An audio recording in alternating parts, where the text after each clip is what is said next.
Welcome to another episode of Narrativary Radio. I'm your host, Demitas. This is a Podcasting 2.0 listener-supported podcast.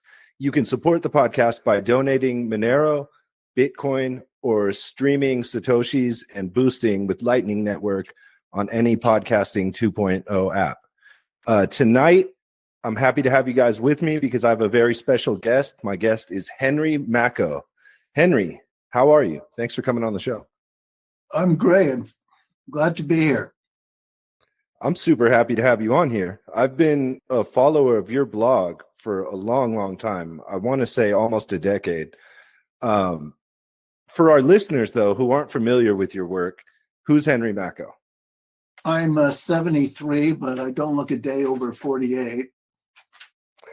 And I was born in Switzerland of parents who were displaced persons, basically Holocaust survivors. I know firsthand that there was a Holocaust because I believe my parents. I believe they weren't delusional when they were, running for their lives. They're Jewish, and I'm ethnically Jewish, and I was brought up in Ottawa. I went to University in Ottawa and in Toronto. Got my PhD in English literature in 1982. And then I moved to Winnipeg and invented the game Scruples in 1984, the game of moral dilemmas, which sold something like 8 million copies. You invented that? Yeah. Wow. Have you heard of it? Yeah, I have heard of it. That's amazing. I didn't know you invented it. Yeah, Moral Dilemmas, and I'm working on a brand new edition of Scruples. I was approached by a game company, wanted to bring it back, so I'm, trying to rejuvenate it and make it contemporary. It's not easy because it was very much a product of its time, the late 80s. Anyways. So this is like the third act. My first act was I wrote an advice to parents column when I was 12 years old, and it was in 15 newspapers.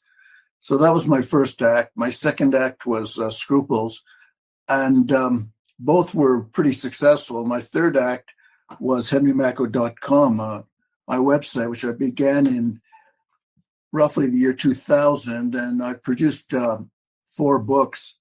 Which are collections from that from my website, and I'm planning a 5th book after I finish the Scruples game. And I never expected, Scruples. My website's always been a labor of love, and but suddenly it's getting more attention because it's turning out that everything I've been saying is actually true. I didn't think the bankers would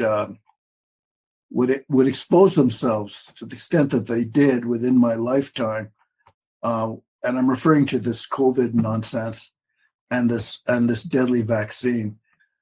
But even then, my website isn't getting that much attention. Instead of selling 1 or 2 books a day, I sell maybe 5 or 6. So it's not like people are really cluing in, but the essence of my work and what I'm most proud of is the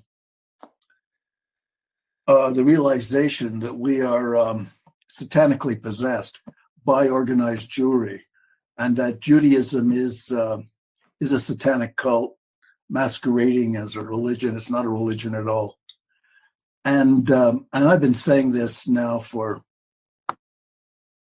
about 12 years. And before that, I was saying, I started by saying that feminism is totally destructive of society and of the family. That's in fact the purpose of it. And that, and basically the agenda of organized Jewry can be summarized as communism, and feminism fits into that formula. Feminism was actually started by the Communist Party of the United States. Back in the 40s and 50s. You can find an article or two on my site about how the communists championed feminism back in the 50s. And that's where it all began. And in fact, in fact, the United States is a closet communist country already. And that's because it's run by communist Jews.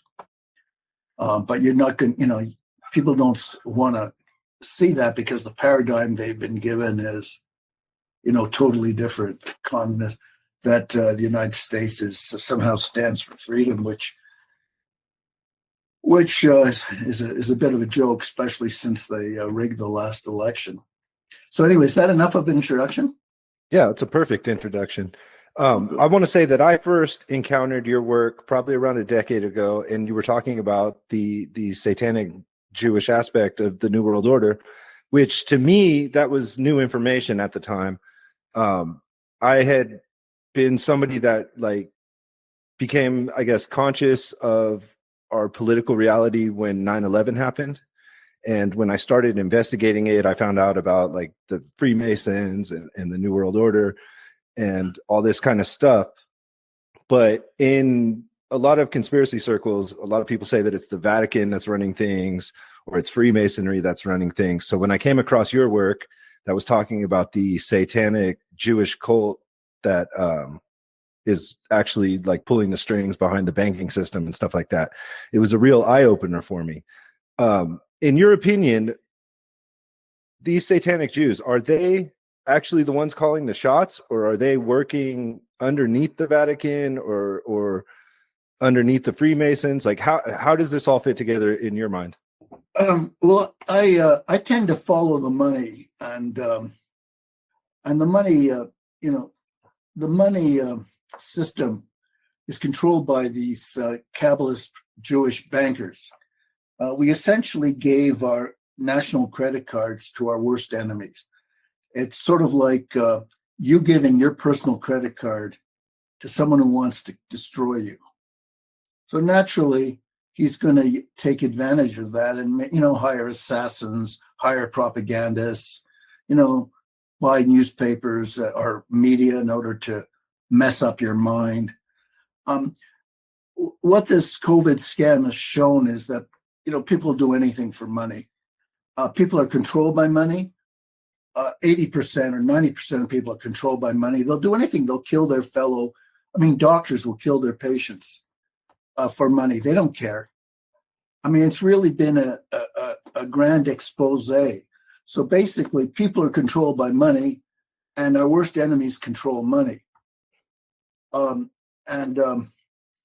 See, money, the medium of exchange, money is the medium of exchange, but it's a total abstraction. They create it out of nothing. We give it the symbol of a digit, but it's an abstraction. There's millions of transactions every day, but all that really changes are digits in our accounts. And so they control it. They create this money out of nothing in the form of a debt to themselves. Our governments could create money debt-free and interest-free. So it's just a huge scam. And in order to maintain that scam, make sure it doesn't get stopped or banned, they basically have to enslave us, and that's what they're doing. Because they literally collect money, as most people know, create money out of nothing, and then charge interest for it. When our governments could do that, interest-free, as I said. So that's the way I see it. That's to me is the leverage, the essence, the nut of the problem, is that our governments don't have control over our own credit. Now, these bankers, I'm sure they're being guided and advised by some nutcase rabbis, who have this vision, probably Hasidic rabbis, who have this vision, and this is the essential Jewish ethos. You have to realize that the essential Jewish ethos is the world was created for Jews, and they mean Kabbalist Jews, not all Jews, and everyone else is basically a squatter. Everybody, including non satanic Jews. So you have to realize that the satanic Jews, they control Jewry, they control the banking system, but they basically originate with this Sabbatean Frankist conspiracy that goes all the way back to 1666, and they hate ordinary Jews as much as they hate non-Jews, because they're Satanists, and essentially their whole ethos is that they've got to tear everything down. Once they've tore everything down, they're going to rebuild it in a form which basically gives them total control over everyone and everything. But that's the Jewish ethos. I'm afraid, I'm ashamed to say, because I'm an ethnic Jew, but any ethnic Jew or any person with common sense and was in touch with God, who I'm the inventor of scruples, and God is the moral order. Anyone who's in touch with the moral order will realize that these people are totally demented. They're crazy. But we're in the position of passengers on a plane where the pilot has been locked out of the cockpit. The pilot is God. He's locked out of the cockpit, and the co-pilot is going to crash the plane into a mountain because they believe in what they call creative destruction. Destroy the old order, which is what they're doing, and they think once they've done that, they'll be able to build a new order in which they're even more powerful than they are and richer than they are. Does that make sense? Yeah, it does make sense. I've actually studied a little bit about Sabbatai Zevi and Jacob Frank, and from what I understand, they are trying to provoke God to send the Messiah to come back by inverting morality and by embracing sin. Would you say that's an accurate depiction? Bullshit. But you're right. You're absolutely right. That's exactly what they're doing. But it's bullshit. It's like slitting your own throat and hoping some Messiah is going to appear and stitch it up again. These people are deranged, and unfortunately, that's a situation we're in and it's becoming more and more obvious, that they're deranged. I mean, basically, messing around with children's gender identity is so sick and stupid. Yeah. It's sick. It's evil. And they're all these years they're saying, "Oh, the poor persecuted homosexuals," but they don't mind persecuting heterosexuals, which they're doing on a massive scale. I mean, having males in female bathrooms, I mean, is a vicious attack on heterosexuality, on female modesty, and on the whole heterosexual dynamic. I mean, it's bordering on insanity now too, because they're saying that men. It's bordering on insanity now too, because they're saying that men can have periods. Yeah, but that's all a psyop. It's just meant to, to confuse us and destabilize us psychologically. I mean, everything they're doing is essentially an attack on Christian civilization. as we know it, Western civilization as we know it, which is basically based on reality, which is God, and where black is black and white is white, and true is true, and beauty is beauty. But they're turning all that on its head. So for Satanists, lies are truth, and ugliness is beauty, sickness is health. They invert all the spiritual ideals, because that's what they do. Satanism is the religion it's the worship of death and suffering, and we're witnessing it live every day in the headlines, like this totally gratuitous war in Ukraine, which is killing thousands of people, especially Ukrainians. And I'm really, but also Russians. I'm really very sorry for these people, because they didn't do anything to deserve what Zelensky and the West, the Jews basically who run the West, are inflicting on them. And but Russia's, in my view, Russia is taking a stand against this madness. And I think Russia's stand in Ukraine is the only reason they've had to take their foot off the pedal when it comes to COVID, because they realize that they might be in for a real war, and they just can't handle two scams at the same time. I wanted to take it back to something you mentioned earlier. You were talking about how these satanic Jews even hate other Jews that are not satanic Jews. I agree with you that there are Jews that are, part of the evil plan, and then there are Jews that are not, and the majority of Jews are not.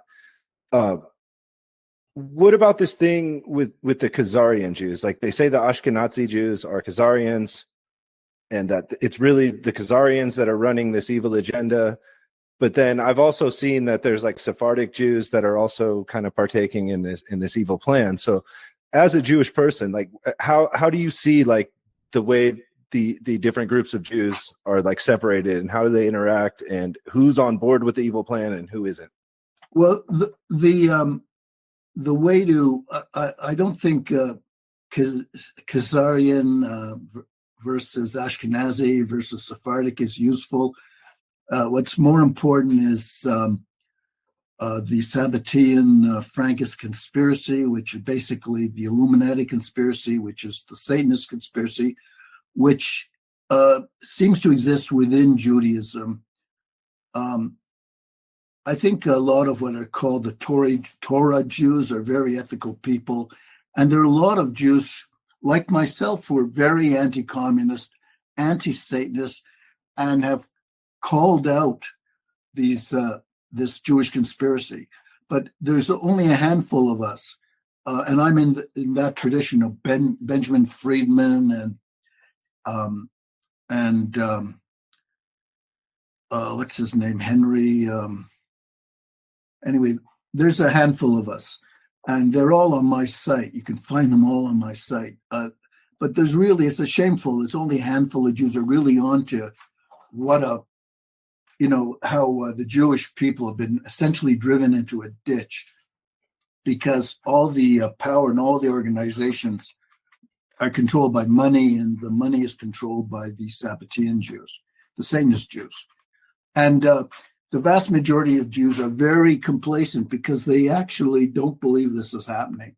They've been convinced, that people like me are, neo-Nazis, and so they're basically being set up. I don't know if this will happen again, but they're being set up to take the blame for the Satanist Jews. So the assimilated Jews, the Jews just like everybody else, just want to make a living and live their life and have their children, go on picnics. They're the ones that ended up going to concentration camps and being exterminated. I was going to say that's kind of what happened in World War II. Like the Zionists kind of the Zionists victimized went to Israel. The other one. Yeah, the Zionists went to Israel. The Zionists made deals with the Nazis, because the Zionists actually helped the Nazis get into power. In fact, the Nazis may have been were put into power by the Zionists. I mean, it's there's evidence that these Nazis were financed by Jewish bankers. Chancellor Bruning wrote a letter to Churchill and says, the heads of two of the biggest banks in Berlin are financing the Nazis, and they're Jews. Yeah, it could happen again. I mean, that's why I actually think my work is actually useful, because I help people see that it's not all Jews, but it's really a shame that there's so few Jews like me who are standing up and saying, "Count me out," because we don't want any. I am an assimilated Jew, and an assimilated Jew is one who puts mankind first, puts his countrymen second, and puts his fellow Jews third. I've assimilated. I consider myself a Canadian. My loyalty is to the human race, and first, and Canada second, and to Jews third. And so when I think that the Jews are responsible for the mess that humanity is in, and I mean the Jewish bankers, the satanic Jews, I'm going to say so, because I don't want my family and Jews like me to take the blame again.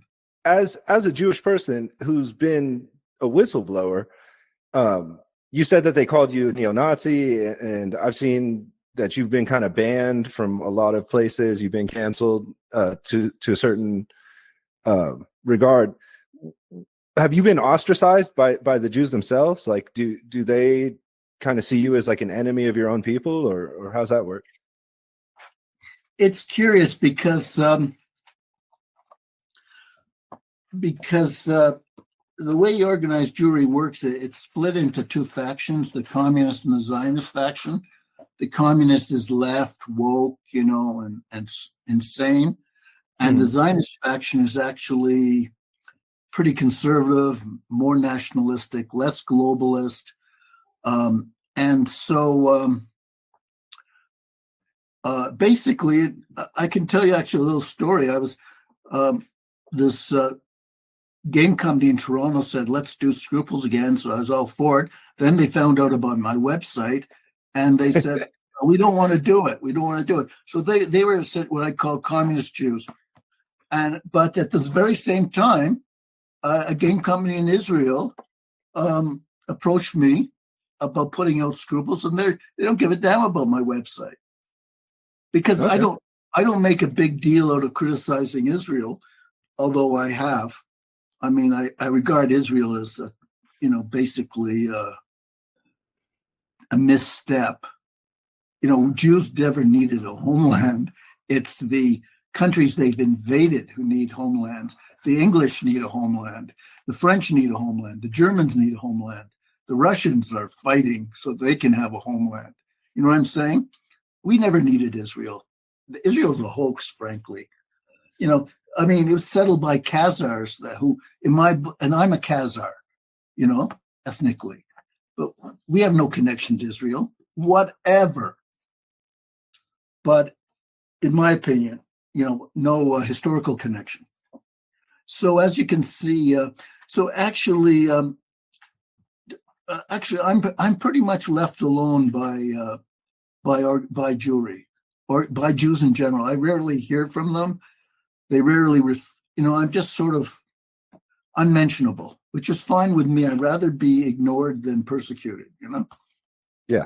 As a person of Khazarian descent, what do you think of the idea that this conflict in Ukraine is actually because the Khazarians that have settled in Israel think that Israel, its time is up, and they're originally from the area of Eastern Europe that makes up Ukraine now, and that they want to migrate to Ukraine, and that's kind of what this conflict is being backed by. Like, they want to make a second home for Jews in the Ukraine. Yeah, I think there might be something to that theory, because apparently the biggest Jewish community center in the world, is in the Ukraine. It's like a monstrous complex. But I don't understand, though, how they're advancing this agenda by being crushed by Russia. I guess they are, in the sense it's killing all the Goyim, in Ukraine, so that there'll be more room left for the Jews. But where are these Jews going to come from? I don't get the impression that Israel is vulnerable in the least. So, I think that theory, in fact, I just watched this video by Edward Hodos, who's been the main proponent of that view. But I don't see how it's being played out. I do have something on my site by Chabad Schneerson, saying that, yeah, we're going to set the Slavs against each other. So that may be what's happening. I should repost that, because that's certainly what's happening. The Slavs are, I doubt if there's many Jews in the Ukrainian army or even in the Russian army. Just simply have a way of getting out of the front line, don't they?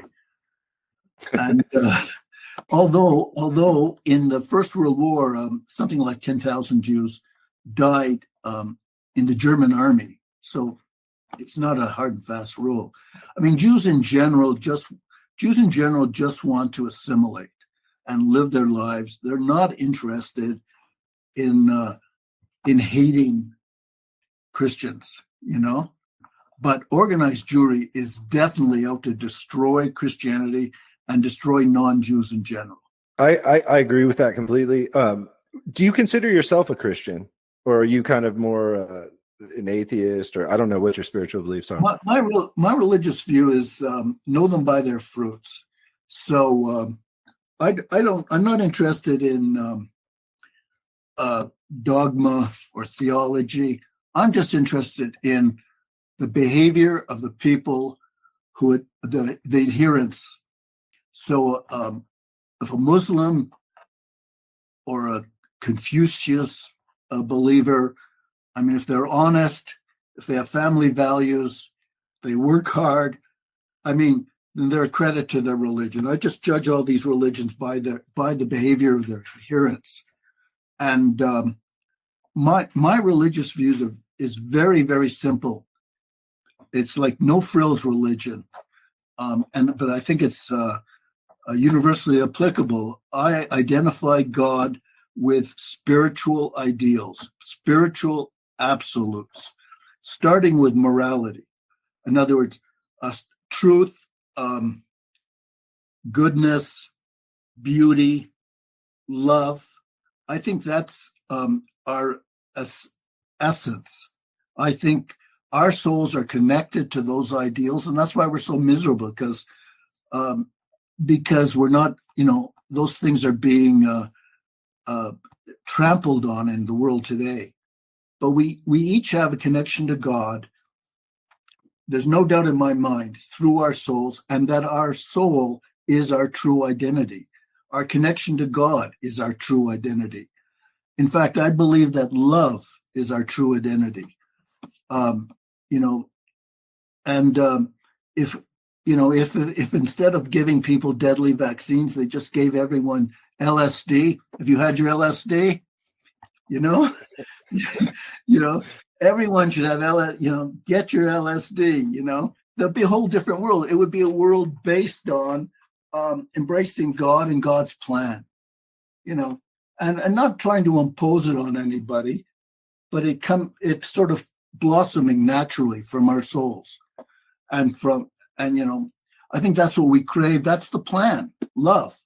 That's what Jesus said, didn't he? God is love.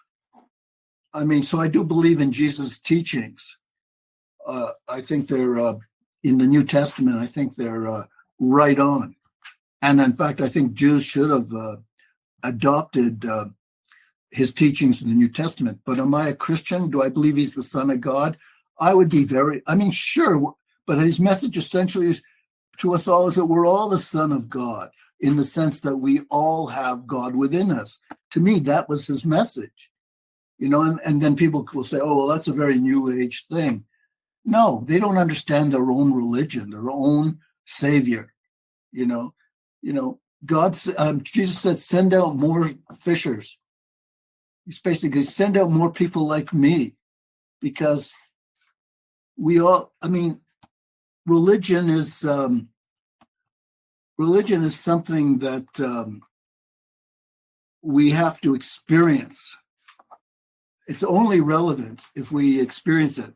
So the Chabad Jews, the Satanist Jews say, well, God is unknowable. That's what they say. God's unknowable. Well, that's bullshit. The whole point of religion is to obey God, and that God speaks to us through our conscience. So when they say he's unknowable, that's what Satanists would do, wouldn't they? Because as soon as God's unknowable, then they say, well, we'll interpret God's will for you. And that's what they're doing with their transhumanism and their artificial intelligence. All these things do not result in the flowering of human nature. Our focus should be on expressing the God within through our behavior. That's what the whole focus should be. And if everyone did that, everyone took their LSD or psilocybin, I'm telling you, the world would be a different place. Because I actually believe that those so-called drugs are do reveal a greater reality, and it's something we all hunger for. Have you ever experimented with those LSD or psilocybin?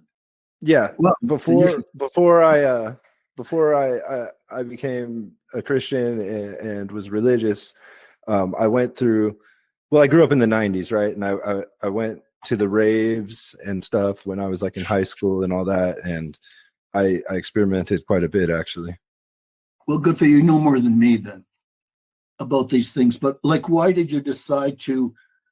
How does becoming a Christian make you decide to give up all that? Because when I was taking, like hallucinogens, like for instance, like I took like LSD, mescaline, ecstasy, mushrooms. When I did that, I was thinking that I was getting like some kind of profound like enlightenment or knowledge, but looking back on it, I feel like that it's kind of like a false knowledge. Like I don't know how to explain. I would explain it like I would feel at the time that I was taking it, and like for a few days after that, I had like some profound insight, right? But then, like God wasn't a part of that experience for me. Like I didn't believe in God at the time, and I thought I was getting some sort of like divine, like secret knowledge or something. But then, reading the Bible has given me like far more like spiritual knowledge and enlightenment, I think. And it's like one is like a trick and one is real. And right. I think the enlightenment that I got from taking psychedelics kind of pales in comparison. Are you referring to the New Testament or the Old Testament? Both. I've read, yeah. Well, I think they have to go together, like for and like the Bible is like a fractal, like, you know what I mean? Like you read it once and you get one meaning, you read it again, you get a different meaning, you read it again, you get a third meaning, and it's kind of infinite the way that works. So the more you read it, the more like insights and stuff it gives you. So, I mean, to me, I think like psychedelics did help at the point in my life to, I guess, open me up to religion later in life, when I began searching for God. And nothing negative happened to me. Like I never had like a bad trip or anything or a bad experience. I did have like insights about myself that made me change as a person and not be the same as I was before. I don't think like they're evil, but I don't think they give you like real enlightenment, if that makes sense. Yeah, well, I think a personal relationship with God is more profound. Well, that's great. It just depends how you define a personal relationship. I mean, someone could say, "Well, I'm having a personal relationship with God when I'm, um, stoned on cannabis." But I totally believe um, in everybody finding their own path. Mm-hmm. I mean, everyone is the best judge of what's good for them, and and uh, and the ultimate judge is what kind of person you are. And I don't pretend to be any kind of model, you know? I mean, I'm just like everybody else, struggling with the same temptations. Mm-hmm. But one thing I do find that learn is that when I get out of my mind, which is my thoughts, my ego, I feel like I'm entering a reality that has more reality. I really do think God is the ultimate reality. I think perfection is the ultimate reality. And I think that, most of the things people do are just focused on money and sex, and and power and recognition, and all those things are really self-defeating. I mean, Mm-hmm. none of those things are really unnecessary for our happiness. They're not. We don't need, constant to be constantly striving for sex, money, power, and recognition. But that defines, in my mind, about 80% of people seem to be caught up in that. It's Yeah. self-destructive. It's self-destructive. There, and Satanism is self-destructive. It is the religion of death and suffering. People who adhere to Satanism, they destroy themselves. It's actually designed to destroy its own adherents, because it's. I think we saw that a lot with the vaccinations, the there you shots. go. A lot of Best example. Yeah. The people who believe in the Satanist agenda are the ones that are suffering and dying now. And it's not like they didn't believe in it; they were duped. And it's such a horrible feeling to know that. I mean, this is what some of them are saying. Like, I just did what I was told to do in order to protect my fellow citizens, and now I'm dying. Or now I'm in extreme pain. It's outrageous, and frankly, I think this is going to bring down the whole rotten system. Because as more and more people realize that this vaccine was an evil hoax designed to kill and maim them, there's going to be a lot of anger, and there's going to be a backlash. I can't say what the future holds, but I'm generally optimistic, because you can't beat God. You can't. God is the natural and moral order. God is the creator of the universe, and God should be on our lips and on our minds all the time. But instead, God is a dirty word. It's a dirty word. Why is that? Because Satanists are in charge of education, media, government, law enforcement, army, church. That's why God's a dirty word. But how? It's so stupid. We're talking about the Creator and the Creator's plan. That should be our focus, to basically fulfill the plan. And I'm not going to tell people what it is. I happen to believe that God is perfection, God is love, God is justice and beauty and truth. And it's so simple. I'm not going to make a dime out of this religion, am I? Am I? Because that's it. That's all there is to it. My no-frills religion. But I've always been extremely idealistic all my life. And in a sense, that's been my downfall, because I overestimated everybody else. I thought that they were also idealistic and so on. And as a result, I suffered from arrested development. Like I've been immature most of my life. I'm 73 and I just feel like I've achieved a degree of maturity in the last couple of years. Isn't that sad?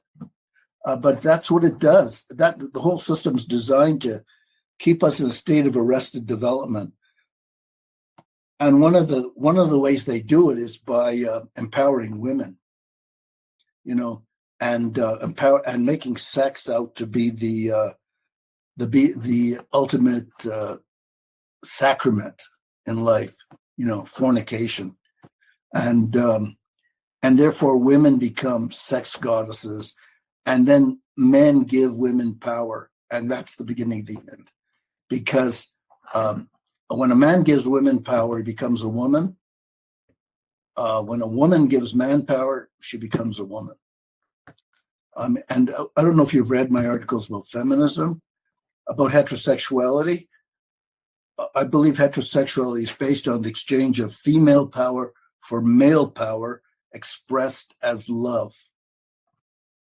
So that's in line with like what the Bible says, though. Like the man is supposed to be the leader, the woman is supposed to, be subservient to the man and follow his lead, but he's supposed to be, it's their nature, like, the spiritual head of the house and take care of his wife and his family, and so like women are naturally facilitators.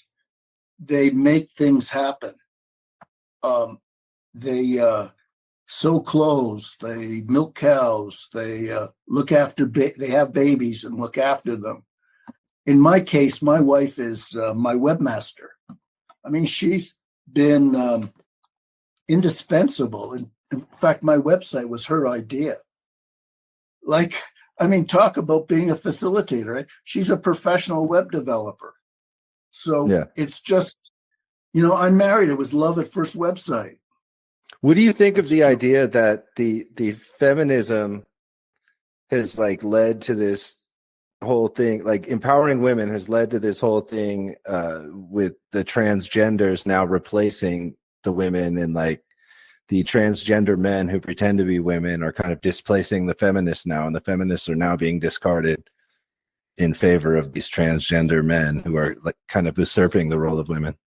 Well, it's like they've wreaked all the destruction they can with feminism, and now they're on to the next thing. Just have to see that all of these things are designed to destroy.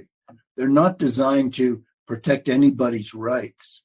They're designed to shred the social fabric, destroy the family, destroy marriage, destroy children.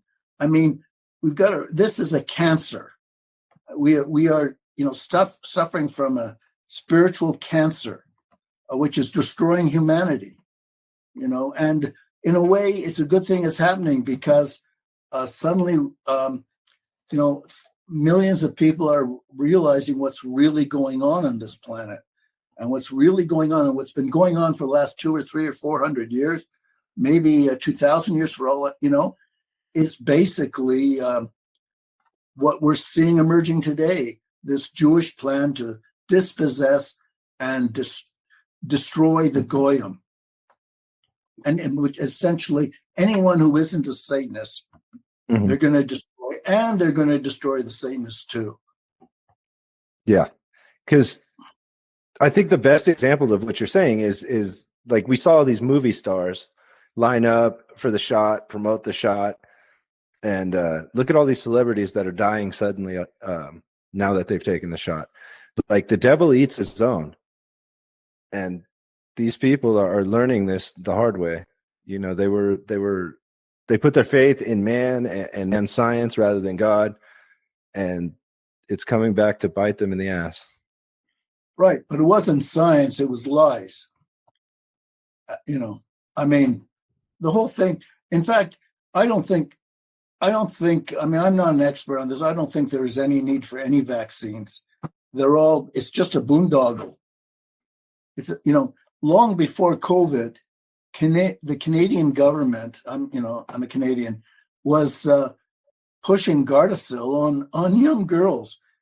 Gardasil is some kind of a protection against some kind of sexual transmitted disease, and they're giving this to 12-year-old girls. I mean, you see what I'm saying? It's a boondoggle. These politicians are probably getting kickbacks to poison their own citizens. So they were doing it, and this is like 2012. They've been doing it.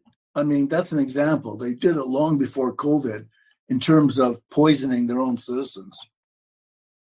I don't know how, the political system in these countries in the West, in all these countries that push this vaccine, I don't know how they're going to recover, especially if the worst case scenario does play out, and that's thousands and thousands of people die. I mean, I've got to give them credit. There is a culling, there is a die-off, but it's gradual, and they're suppressing it. I mean, they won't, before you used to have show your passport to buy a candy bar, and now someone dies and they say, well, we don't care if you're vaccinated. We're not going to mention that. You know what I'm saying? Suddenly the vax status is not important. They won't even tell you the age of some of these people who are dying. They're basically, they think they're going to be able to cover this genocide, cover up this genocide, suppress it. But of course they're not, because what's happening is people are turning to the alternate media, and they're basically slamming the door on the so-called legacy media, which has always been always lied to them. They lied to us about 9/11. They lied to us about JFK. They lied to us about Martin Luther King and RFK. I mean, the legacy media, I don't know why it has any credibility at all, but it still does with the unthinking masses.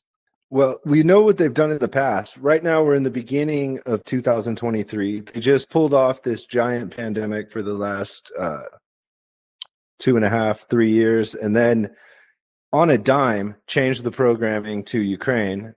Like, it went from COVID 24/7 on the TV to Ukraine 24/7 on the TV. What do you think they have in store for us this year?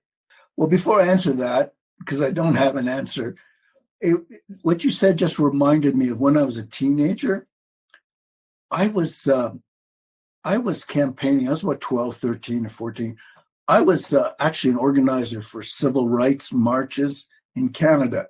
We were marching for Black people in the South, I was a liberal and a socialist most of my life until I woke up, around the age of 50.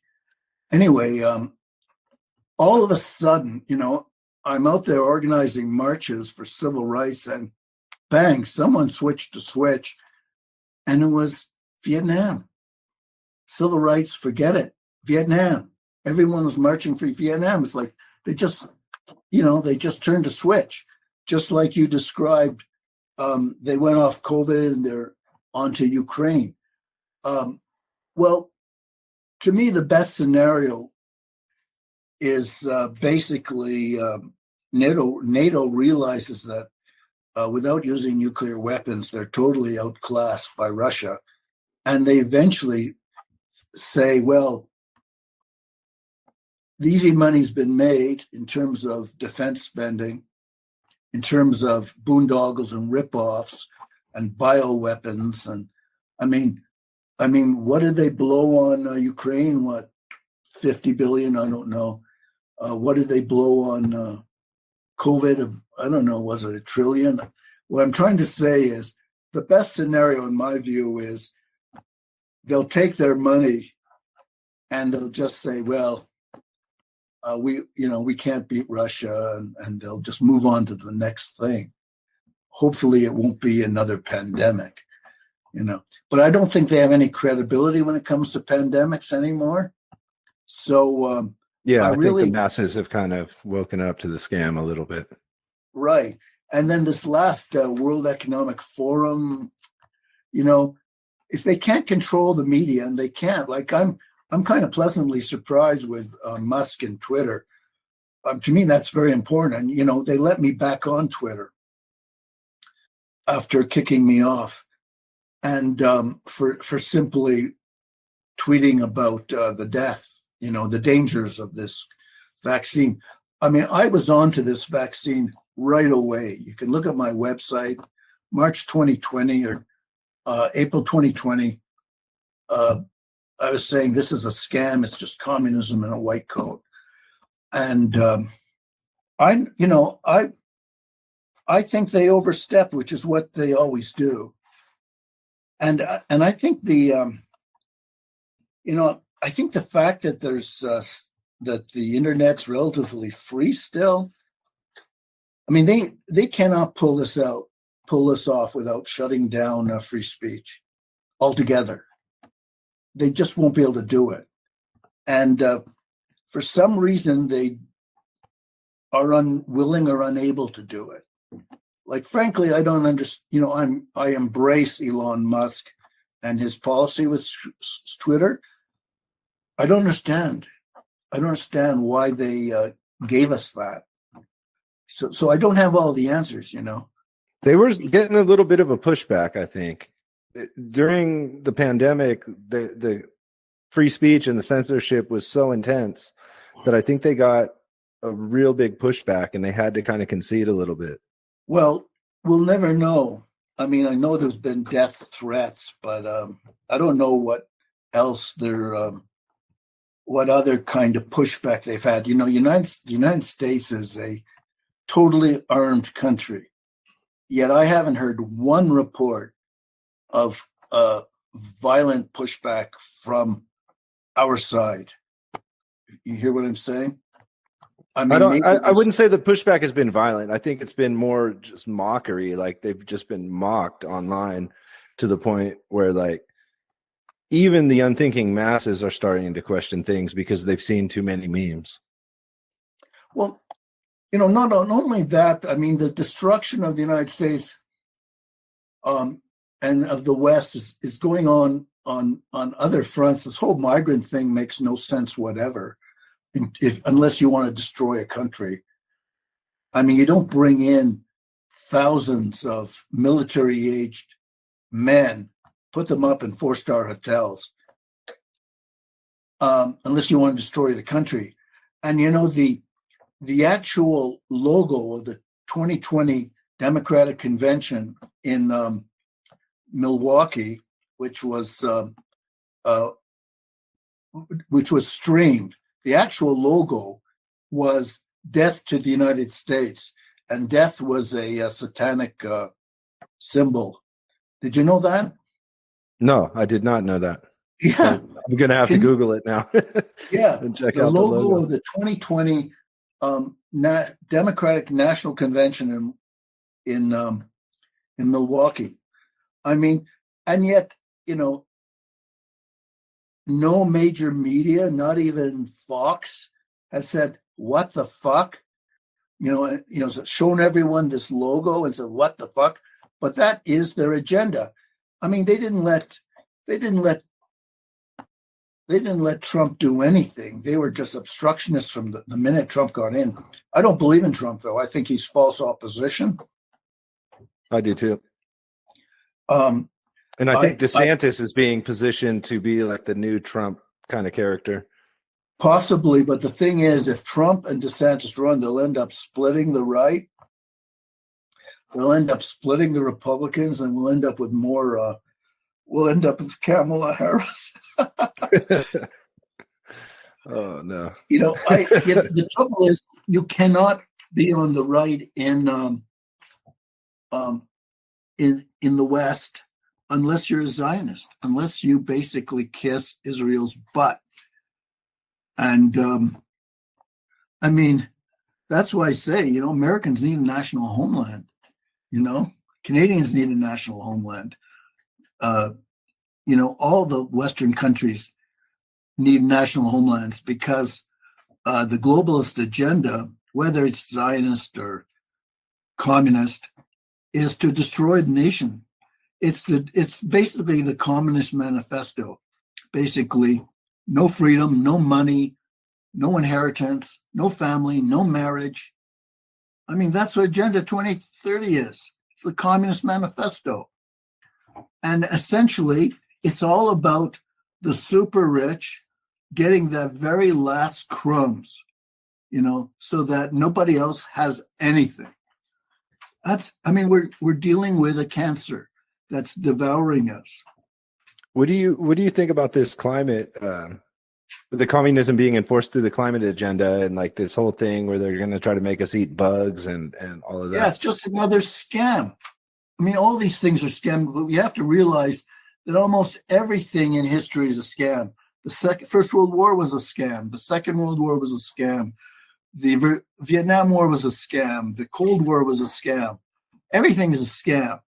And climate change is like COVID. It's a scam. It's a psyop designed to give them excuse to concentrate wealth and power in their own hands and make sure we eat bugs, if anything, But ideally, they want to kill us. And that's why, that's their ideal. And that's why I think nuclear wars could happen.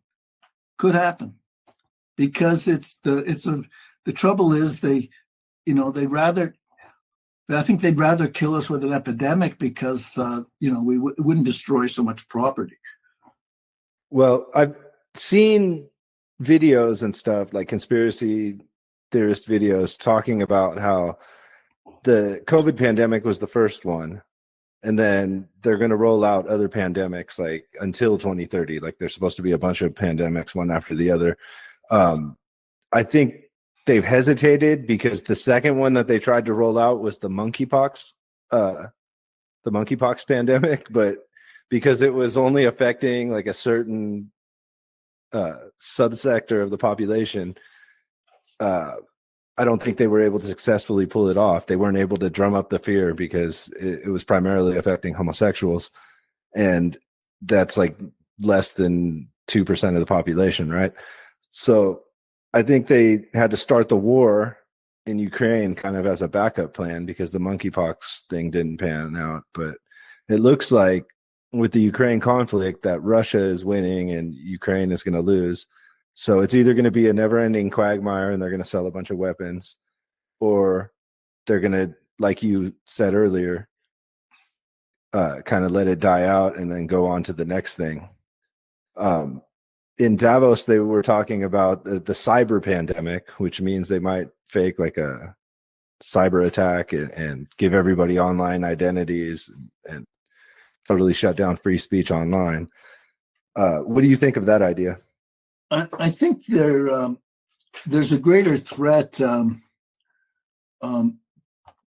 coming from the financial system collapsing because they've created so much money during this COVID nonsense,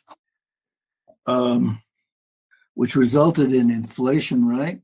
Then at the same time, they're it's amazing how little coverage the destruction of chicken farms and other food processing facilities is getting. And then this attack on farmers, and using nitrogen. And obviously they like to starve us. But anyway, I don't know how long they're going to be able to hold up the US dollar. Russia. Do you think China, this February 15th thing is going to happen that the AI was predicting? Frankly, no. It's a little bit like Y2K. Nonetheless, it was. I featured that because it was curious. Yeah, it's interesting. Yeah. I don't know how long the US dollar can continue to levitate, how long people will continue to have faith in it. Especially if Saudi Arabia and, stops the petrodollar. Anyway, I'm more worried about some kind of financial collapse, which will give them an excuse to bring in their digital currency, which will bring which is like the social credit system. Well, basically, they'll cut your money off if you don't behave. Yeah. And, we've already seen them doing this with PayPal and other right. Like I was kicked out of content. PayPal. Yeah, I was kicked out of PayPal. But also a lot of banks are refusing to do business with so-called dissenters. Their accounts are being claimed. We got to realize that we're actually banking with the Rothschilds. We're banking with them. I mean, so basically, we've entrusted our money to our worst enemy, and but I mean, what's the option? I mean, you're gonna sit around. Like I've got an acquaintance who's got something like $500,000 in cash because he took it all out of the bank, And maybe that's the thing we have to do, somehow take our money out of the bank, because you can't trust the banks. I mean, in Canada, the banks are pushing homosexuality. I mean, whoever heard of such a thing? I mean, they're promoting homosexuality, which is a developmental disorder. They're pushing it on children, I mean, and yet we're giving them our money. I mean, do you see the cognitive dissonance? I mean, the banks are essentially Rothschild franchises, just like McDonald's restaurants are McDonald's franchises. They sell the hamburger. The bank sells this thing called currency. Debt, yeah. And so I'm more worried about the financial than I don't think they're going to be able to pull off a pandemic again. I mean, people are just are becoming aware that the vaccine was a mistake. Taking it was a mistake. Okay. So I think they might actually instigate a financial crisis at some point. Well, I know definitely they want to roll out these digital currencies and then tie them to your ID, so that if you say something wrong on Twitter, they can shut your bank account off. That 100% is something that they want to be able to do. So it makes sense for them to just collapse the house of cards that the financial system is right now, so that they have an excuse to reset everything and roll out this new system. I've seen like the Federal Reserve talk about how in like the end of this year they're going to start rolling out what they call Fed Now, which is going to be like a digital like currency system. And then the Bank of England has been talking about it, which is another really influential central bank. So it's only a matter of time. But I want to sort of understand, like, let's say you own some stock in a gold mine, gold mining company. And let's say the stock's worth $5. Does that mean that the stock is going to be worth $5 in this digital currency? Yeah, I think that's what it would mean, because they're basically going to phase out cash and give everybody like a wallet on their phones, and all the money is just going to be digital. And they're going to be able to program it and say like, oh, you've passed your carbon credit, so you can't buy meat, you can't buy soda. Money already is digital. What is missing is the fact that we still have cash, and that's basically the only, and the fact that they haven't shut us off, except for the truckers in Canada. They haven't shut off, but money already is digital. It's what isn't it?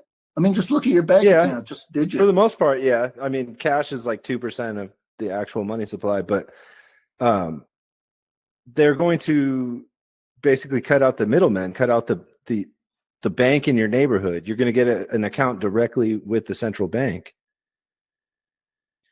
Well, if that was the case, what about all these banks? I mean, these banks are thriving businesses. They're no longer going to get the bailout. They've been conditioned into thinking that they could do as much fraud as they want, and they're always going to get bailed out. But there's going to come a time where they no longer get a bailout and they collapse, they go under, and the only thing left is the central bank. Yeah, well, I wish my powers of seeing the future were better. Like I was right about this satanic conspiracy, but I had a blind spot when it came to the pandemic, the fake pandemic. Me too. It caught me off guard as well. Yeah. I never figured that would be the way they'd engineer it. I thought that they would have a war, a world war. But I didn't see this pandemic. But it looks like they might be resorting to this world war after all. I mean, the Russian position is so clearly justified. It's so clear. I mean, they basically staged a coup in the Ukraine. Russia had to take the Crimea because that's their only access to the Black Sea, that's where the ports are. That's where their naval base are. Russia was totally justified. And then they had a referendum and the people of Crimea were pleased. I mean, the whole Russian position is so clearly more moral and justified than the Ukrainian position. Ukraine is just basically a rod that the Jews are shoving up the Russian ass. That's what Ukraine is. And isn't Russia kind of controlled by the Jews as well, just like a different faction? Like, isn't Putin like on like really good terms with Chabad Lubavitch? Yeah, well, that's the $1 million question. The $1 million question is this whole thing a charade? Sure, they're making the West look bad and Russia look good, but who cares? As long as it results in a nuclear war, what do they care, right? So, but I just prefer to believe and want to believe, whether it's right. I mean, I'm willing to be shown that I'm wrong, but I want to believe that Russia is actually the last bulwark against the Satanist New World Order. I want to believe that, although there's some evidence to the contrary. Nonetheless, the Russian Lavrov and Putin, they use these terms. They say the West is Satanist.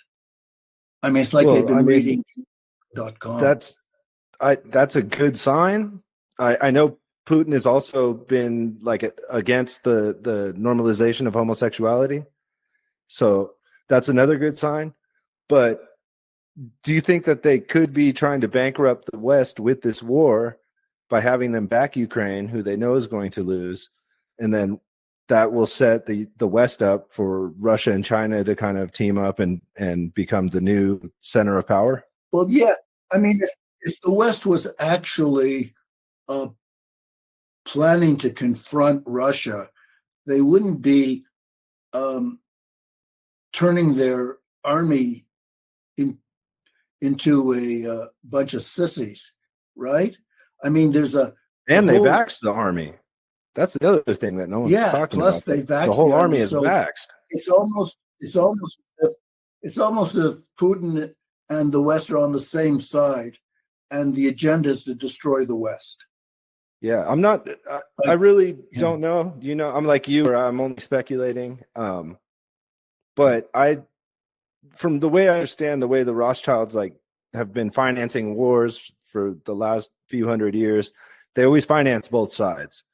So if there's a war happening, I just automatically assume that it's kind of controlled, and the same bankers are selling arms to both sides, and they're just going to make money either way. Nonetheless, I mean, the reaction of all these Rothschild controlled companies in terms of leaving Russia, that must have cost billions of dollars. Oil companies, gold companies, McDonald's, Starbucks, all these companies have left Russia. I mean, that's a huge hit. And then the United States blowing up the pipeline, this just doesn't seem like a charade to me. This seems like a real conflict.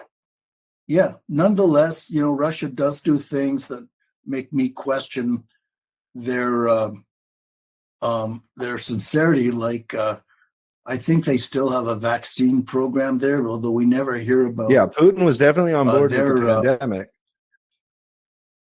Yeah, well, maybe and maybe he has to, maybe he has to play or had to play the game until he realized that he was, for dinner.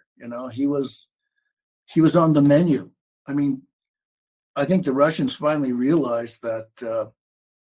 Look at Gaddafi. He was a Freemason too, right? They took him out. Saddam Hussein was probably a Freemason. They took him out. I mean, there isn't a unanimity among Freemasons. They do tend to clash. The question is, how real is this conflict between them? But nonetheless, we've seen that ever since Russia invaded Ukraine, they took the pedal off the COVID. I mean, remember how Canadians used to have to go to a hotel for 2 weeks, or at great expense, just to get back into their own country. I mean, that's how.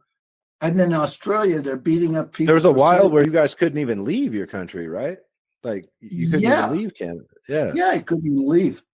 I left because I could see it coming. Like, I'm in Mexico, but it's been a real shock to the system.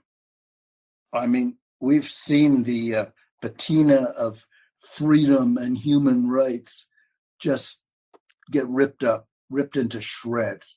And we've seen that the vast majority of people are willing to give up their freedom and human rights for this illusion of safety when there isn't even really a danger. I mean, it's the flu weaponized. It's the cold weaponized. I mean, the whole thing is a typical psyop. Like all their psyops, they follow the same program, the same playbook. I mean, they're exposed, and if we continue to do the work we're doing our part, in terms of exposing them. That's the idea. That's why I started the podcast, was to be able to speak freely and truthfully about what's really going on in the world around us. Have you considered doing it in Spanish? Yeah, I have. I probably should, but I think I will reach a larger audience speaking in English. Yeah, you do. I get the impression that the whole Spanish world is kind of oblivious to what's going on. I feel like they're underserved by the. Yeah, I would agree with that. But there's enough Spanish people that speak English there are Spanish people, Spanish speakers that talk about the things that we talk about. But I think that in general, like, Spanish speaking people are more trusting of like the news and stuff. Like, they haven't been lied to. Well, they have, but maybe not as frequently with such massive lies. Well, what was COVID like for you? It was pretty strict. Did everyone wear masks? People wearing masks There's still people wearing masks right now. Not everyone. Yeah. Like, they took the law away to where you don't have to wear it. But like, if you go on like public transportation, it's possible they might try to make you wear a mask. If you go to the airport and try to take a flight, they'll make you wear a mask. There's still people that are wearing a mask. They're still pushing the booster shots here. A lot of people aren't taking them because a lot of people have been vaccine injured. I know that I didn't wear a mask like the whole pandemic. I just avoided places that would try to require me to wear a mask. Like, instead of going to the grocery store, I would go to like small mom and pops, like, the butcher shop or the fruit vendor or whatever instead. So I didn't wear a mask hardly at all, only to travel. Like, I know that there's a vaccine pass, but I didn't get vaxxed. So it's easy to get a fake vaccine pass. Yeah, it was a weird. It was very traumatic for everybody. But on the other hand, they took the mask off to use a pun, and we now know the truth about our political system. They really don't give a shit about human rights. Human rights is what they give to their own proxies. You know, in other words, they give human rights to some people, and they take in order to take them away from other. I mean, like you basically don't have any human rights if you're, or certainly didn't during the pandemic, if you question the narrative. It also brought out the worst in our friends and family and neighbors and stuff like that. Absolutely. Like we got to identify who brought up the worst.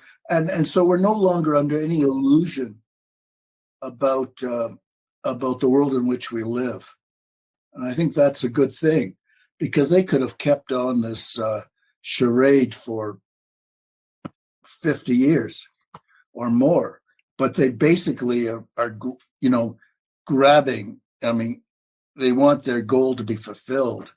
You know, and so they're out in the open now, and they're not even hiding it. You know, like the WEF. You know, you'll have nothing, but you'll be happy. I mean, they're not. You know, they're out in the open, and that's actually very good. It certainly, I think, it's enabled us all to mature and get real about the world in which we live. Essentially, our governments and all our social institutions, which ostensibly were, there to protect us and to protect our way of life and to make it thrive, turned out to be subverted and actually designed to do the very opposite. I mean, our governments and all our social institutions, especially the mass media, have basically gone rogue. And the medical system. That was. I used to admire doctors and nurses, and now I think that they're the worst kind of scum. Yeah, and the thing is, they always were. I mean, they've been jacking us up with vaccines before COVID. My doctor was, trying to get me to get tests, take metformin, charging me $8 for Viagra. I had to go in and see him so that he could get paid, just to get a prescription. Yeah. But in general, you realize they're just, the 80 or not, they're just basically money grubbers. And maybe, a handful of doctors have a conscience, like Mark Trossi here in Canada. He's terrific. And the names Malone and so on. Although Musk promoted vaccines, so you just don't know. Musk to me is a suspicious character because he's also promoting like the brain chip. Like he wants to chip everyone's brains. So he's definitely the verdict is out on Musk, but you can't help but like him because of what he's done with Twitter. I think Twitter's on its way out, but I remember when I was emailing you and we were talking. I think the future is going to be this decentralized social media, and it's starting to take off now. There's like two pretty big platforms that a lot of people have kind of migrated to due to the censorship on mainstream centralized social media. There's the Fediverse, which is federated social media where like people host their own servers, and there's like clones. There's like a Twitter clone, so you would think you're on Twitter, but you're not, and there's no censorship. Or if there is censorship, you can move to a different server where there's not censorship. And then there's another one called Nostr, which just recently launched in the last few months. That's kind of picked up a lot of traction, and that one's similar.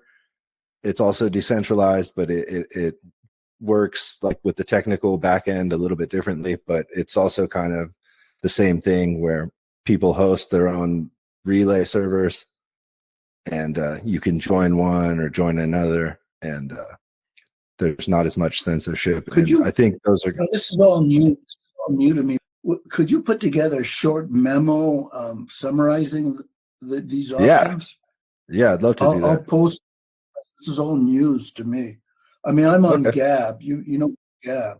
Yeah, Gab is actually forked.